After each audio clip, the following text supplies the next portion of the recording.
Good evening and welcome to RFL. I'm Richard French, and we will start, of course, with the mass shooting in San Bernardino, California. The FBI still trying to figure out a motive for the biggest mass shooting since Sandy Hook 3 years ago. 14 people are confirmed dead and more than 20 injured, and we still have more questions right now than answers. Let's go out to San Bernardino, where Brandy Hitt has the latest report for us. Brandy? Detectives here at the crime scene have now identified all 14 victims killed in the building directly behind me as the FBI also steps in. Agents are investigating the background of these two gunmen. We're also learning a lot more about the arsenal of weapons they were packing. We have several down in the conference room, several down. The terror that unfolded inside the San Bernardino business complex, leaving 14 people dead. Shots going off like crazy. And culminated here into a police shootout is now a massive crime scene.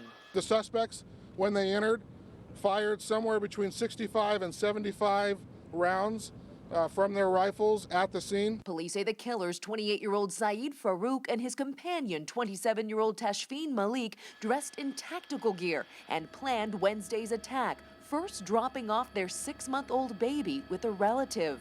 Farouk, a county health department inspector, then targeted his fellow colleagues during a work conference. He was acting nervous, left the building. 20 minutes later or so, the shooting began. Police have disarmed 3 pipe bombs left in the building, tied together and attached to a remote control car that never detonated. 12 additional pipe bombs were also found in the house at the center of the investigation. Among the victims killed, Nicholas Talasinos and Michael Raymond Wetzel. They are very overwhelmed. There are 6 kids that have lost their father. 21 people were also injured, several now clinging to life with multiple gunshot wounds. Kevin was one of the lucky ones to be able to still be here with us. The FBI is now leading the investigation, trying to determine if this was an act of terrorism and if there were any accomplices. We cannot.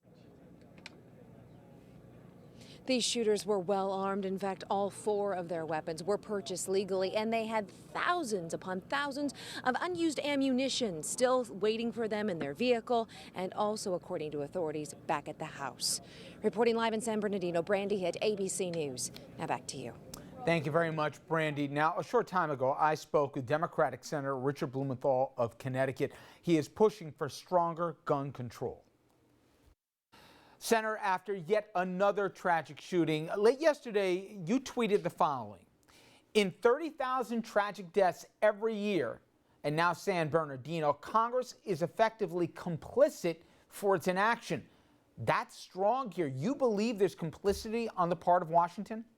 There are clearly actions, laws, enforcement that can be taken to prevent this kind of mass shooting. There is a mass shooting every day in this nation, defining a mass shooting as 4 people or more shot, which means they are injured or killed. And the time for action is now on common sense measures like background checks, extending them to all purchases, illegal trafficking, making sure there's federal enforcement, and straw purchases, which may have been involved in the shooting in San Bernardino, and going a step further to ban assault weapons and high-capacity magazines. Assault-style weapons, again, apparently used in San Bernardino, have only one purpose: to kill and maim innocent people. They're designed for the battlefield, not the civilian communities of our nation. So I think there is action that can and must be taken. Congress's failure to do it makes it increasingly complicit in these mass shootings.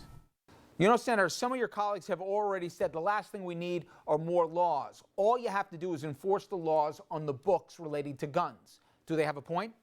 I agree that better enforcement is necessary, more resources for our enforcement agencies like ATF and the FBI to strengthen the databases that are used. They're right about enforcement, but they've also blocked the funding that is necessary for those agencies to better enforce the laws. They can't do it out of thin air without people on the ground, like the law enforcement agents right now on the ground in San Bernardino.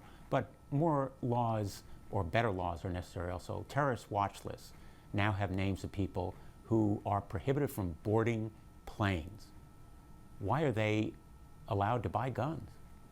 If they're that dangerous that they're prohibited from boarding planes, shouldn't they also be prohibited from buying guns? I've proposed a law, along with a number of my colleagues, that would close that loophole.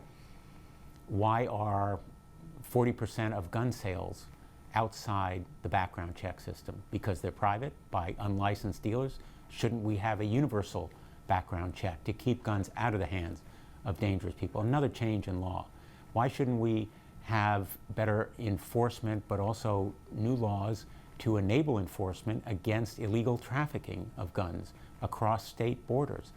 Our states of New York and Massachusetts and Connecticut have strong gun laws. That is, Connecticut and New York have strong gun laws, and yet other states have much weaker laws. Guns can be moved from those states into our state. So there are ways that we can strengthen the laws of our United States to make for more uniform and comprehensive measures, and it should be a comprehensive measure involving more support for mental health, new laws that are necessary for more resources as well as mental health initiatives.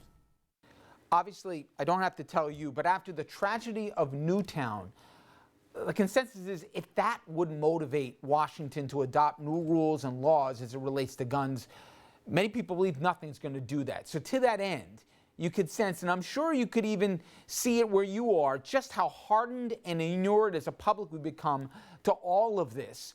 In fact, some of the first questions I got after San Bernardino were not, oh, I can't believe it happened, but how many died this time? Is there a sense of resignation almost that nothing's going to get done out of Washington, and maybe the president here has to take executive action if anything's going to happen? The president has taken some executive actions. Whether he can do more, I think, might well be challenged, as have been his actions on immigration. And really the best way to achieve results is through the legislative process. But clearly the resources and the authorities that are necessary for action at the national level require Congress to move forward. We cannot accept the mass shootings as the new normal in our American society. We must take aggressive and effective action, as we would if there were a war on drugs or a war on crime or a war on poverty. We've had all those wars in the past. The same kind of passion and fervor and mobilized citizenry has to be brought to bear. And the majority of the American people want background checks. They want to keep guns out of the hands of dangerous people. The majority of the American people want a mental health initiative, and Congress should heed and hear that call.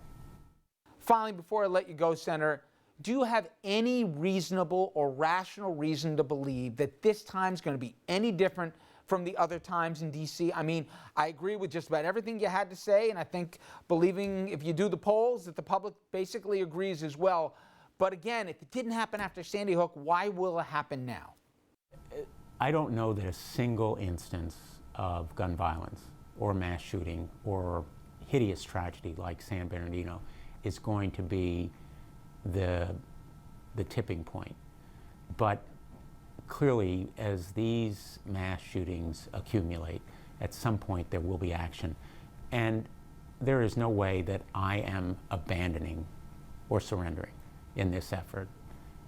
I will continue to advocate for common sense, sensible measures to stop gun violence, not taking guns away from law-abiding citizens. They have a constitutional right under the Second Amendment.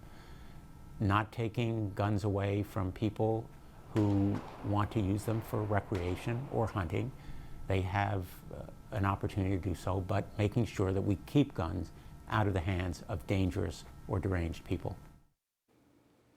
Now, coming up next, we will get the police perspective. How do the cops in the street deal with not just the mass shooting here, but also some of the troubling realities? Is it possible our own law enforcement is getting outgunned? We'll ask a retired NYPD detective his take.